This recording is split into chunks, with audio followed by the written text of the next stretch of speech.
Every situation in our life is a messenger from God. But you have to understand God's language to be able to decode that message. The entire universe is God's book, and Allah subhanahu wa ta'ala speaks through signs. But you need basira to be able to understand what Allah is getting at. People think sometimes to a point we're in this dunya abatha. Living in vain. Yes, but this is not true, man. Everything happens for a reason. There are no coincidences. Nothing. Nothing. If we are reading the messages that Allah subhanahu wa ta'ala is sending for us every moment, there's something behind every key. Absolutely. Allah subhanahu wa ta'ala says, سَنُرِيهِمْ آيَاتِنَا فِي الْآفَاقِ وَفِي أَنفُسِهِمْ حَتَّى يَتَبَيَّنَ لَهُمْ أَنَّهُ الْحَقِّ. Allah subhanahu wa ta'ala speaks in signs. Who is the haqq? Allah. And Allah is one. So Allah subhanahu wa ta'ala, remember, He veiled His activity in this world through the dunyawi asbab and means. But Allah delivers messages in this world through different situations. Typically, you expect a verbal type of message, maybe an email from someone. Study. Exactly. Yeah. But Allah subhanahu wa ta'ala, He speaks through situations, through occurrences, through circumstances in your life. But you have to understand the language of God. You know the verse, اقرأ باسم ربك الذي خلق. Most people, when they're referring to this verse, they're talking about reading. They'll tell you reading is important. Allah talks about it in the Quran. That means knowledge is important, and read. But it's باسم ربك. The point I want to make is that the entire universe is God's book. And that's what He's talking about. You have to have the basira, the insight, the light, to be able to understand what Allah subhanahu wa ta'ala is talking about through these various situations He sends you in life. Let's say, for example, I give you a book in, I don't know, Chinese. Do you read Chinese? No. No, you don't read Chinese. I won't even understand nothing. No. I'll look at it scrambled. Exactly, just art on paper, right? Yes. Me too. But if I give you a book in Arabic, and I tell you now, what do you have? When you read it, you go beyond the words on the page You understand it. to the meaning behind the words. And you're like, if you've ever, when I'm reading sometimes, like any book, I'm thinking, what's the author, the mu'allif? That's how far you go, because you understand it. You Yes. read it, you understand it, and you'll take actions. That's the actions you're taking. Yes, but I'll also ask myself, what is he getting at? What's going to happen in the next chapter? Why did this scenario unfold in the book? What's the message that the author is intending through this? Why? Because I understand the language. And the language of the heart is this nur and basira. And when you have it, you'll be able to decode the various messages and through the signs that Allah subhanahu wa ta'ala is sending you How in this great life. is Allah Subhanallah. giving us all these signs through our day so we can figure out where we're going or what's going on. It's not just if you read Quran. It's not just if you pray. Every single thing that's happening on this earth is a message guiding you somewhere. One of the messages, Ousama, it's this podcast, guys. What we're in right now, I met this guy on Instagram. That's true. I found a video for him. I sent him a message. It was something about Gaza. You were talking something. I was like, man, I love the way you talk. You're getting into me. You're there, man. You're there. He's like, much love, Habibi. I see you over there, here and there. You make me laugh. You got a nice personality. I'm like, thanks. I actually said I love your content. Yes. You came to Amman. I did. Wallahi, I'm super busy, Ousama. SubhanAllah. I am super busy. You called me, you're like, I'm in town. Let's get a cup of coffee. Did we have any intentions to get here today? Absolutely not. And it was so, subhanAllah, our meeting was just to have coffee or lunch together. That's it? That's it. And we got together, and I remember specifically when we were sitting together, I never felt that I could really give da'wah in Arabic because my main spoken language is English, right? And so I was with you, and you had a friend with you, and I remember I started giving him da'wah in Arabic, and you just looked at me and you're like, get up. Get up. I'm like, what's going on? Studio. We're going, what studio? We're like, we're gonna record now. And you just, subhanAllah, one thing led to the other, and now we're here with dunya decoded. Who would have thought? And take another message, man. You do da'wah in English. I love my messages sometimes to be in Arabic. So our plan is to make 10 in English because we want to try to get as much people to listen that need to listen to this topics. And we decided to make another 10 in Arabic. Yeah, may Allah subhanahu So wa ta'ala. imagine, alhamdulillah, God gave us He gave us the skills to send out 10 episodes in English, and inshallah much more, Bi'idhnillah. and another Arabic episode. So I think, man, this is all Allah's work, wallahi. All His work, all His plan. You know, actually, man, something phenomenal happened to me on my way here this time. I took a flight. It was from Canada, Toronto to London. My second flight was from London to Amman. So I was really tired. So I go up to the counter and I'm like, how's the plane? She's like, actually, it's a very empty plane. I'm like, can I change seats? Leg room, you know, so I'm comfortable. Yeah. And I remember the seat number, bro. It was like 12A. So I'm in seat 12A. And she's like, how about this? There's the emergency row and the window seat is available. The seat next to you is empty. And then the one next to that, there's someone sitting there. No problem, enough leg room. I'm like, do it. And I remember again, she switched me from 12A to 27A. I get on the flight. I sit down. There's this wonderful gentleman, very nice guy. And he's extroverted, so he's talking to me. And one thing leads to another. He's like, where are you from? I'm like, Palestine. Where are you from? He's like, Palestine. He's like, where in Palestine? I'm like, Gaza. I'm like, where are you from? He's like, Gaza. I'm like, subhanallah. I'm like, where did you grow up the first part of your life? He's like, Kuwait. I'm like, me too. Did you leave at the Gulf War? He said, yes. I'm like, me too.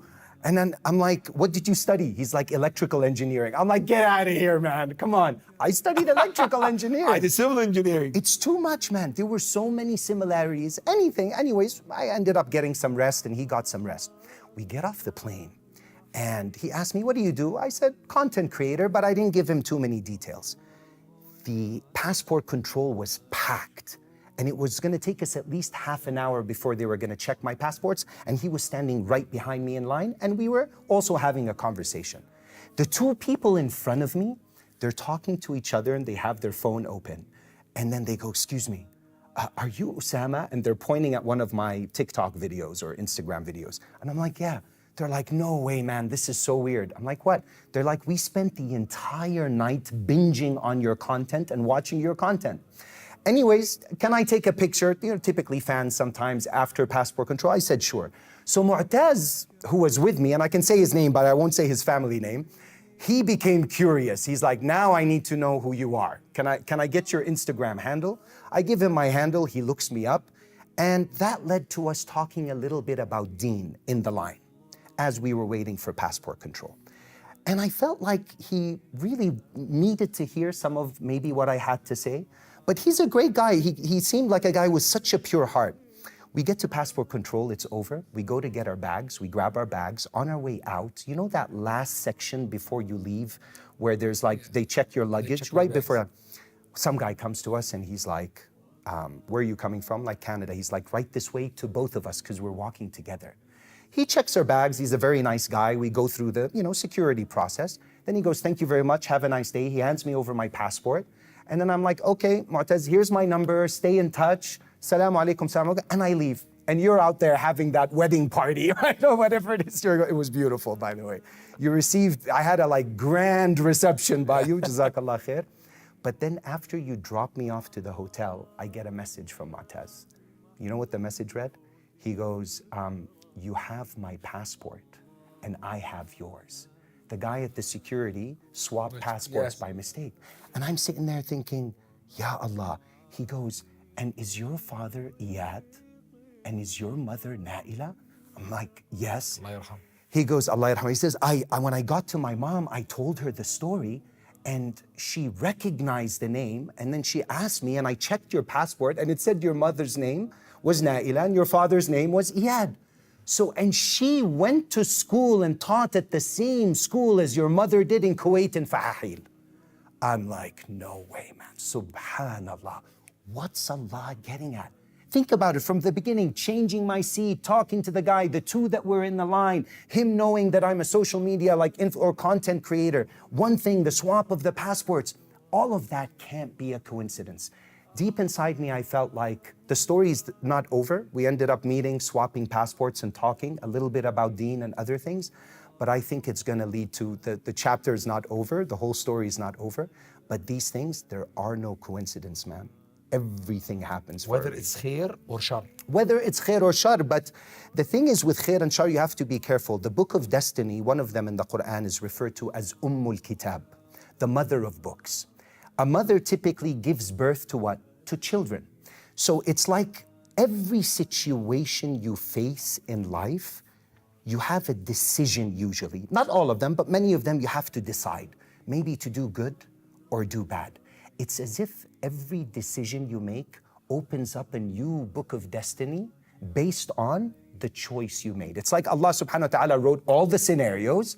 He said, oh, if you choose this way, this will happen. If you choose that way, that will happen. The Sahaba used to say, كنا نرى أثر ذنوبنا في خلق أزواجنا وسوء دوابنا. That we used to see the effect of our sins in our conduct, the way our wives would deal with us, and the way our animals would act up, because they didn't have, cars and to run there, and they had animals to deal with. So they were very conscious of that. So typically, you do a sin, you make a bad choice, and the downloads from Allah can be difficult. So if you want to fix your life, if you make the right decisions, perhaps you'd open the right books. There's a Netflix. There was a series I remember watching called Black Mirror. It was so trippy, man. It's the first time this happened to me. As I'm watching the episode, all of a sudden it pauses at a certain scene. And it asks me to make a decision of what happens next. Does he shoot the guy or not? And I get to make choice A or choice B. That was amazing because based on my choice, the scenarios after change.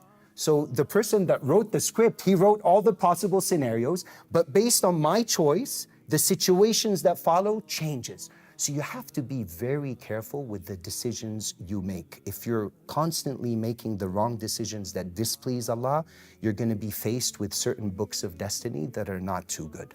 But if you please Allah, the opposite is true.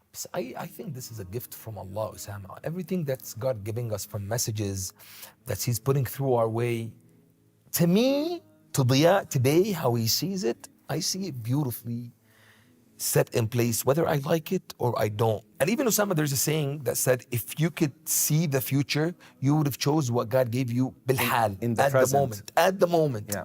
So I think this is a present from Allah. And to me, alhamdulillah, because I think, inshallah, ya Rabb, I could be a righteous man, inshallah. Inshallah. You would love whatever God puts in your way. Whether you see it khair or you see it shar, it's khair. Even if it's shar, it's khair in the way, because God, if He didn't give you money, sometimes we all need money. If God doesn't give you money, you'll be like, man, God, wallah, I need money. Please give me money. If He gives you money, you're not going to know how to spend it. If He did not give it to you, He saved you. He helped you.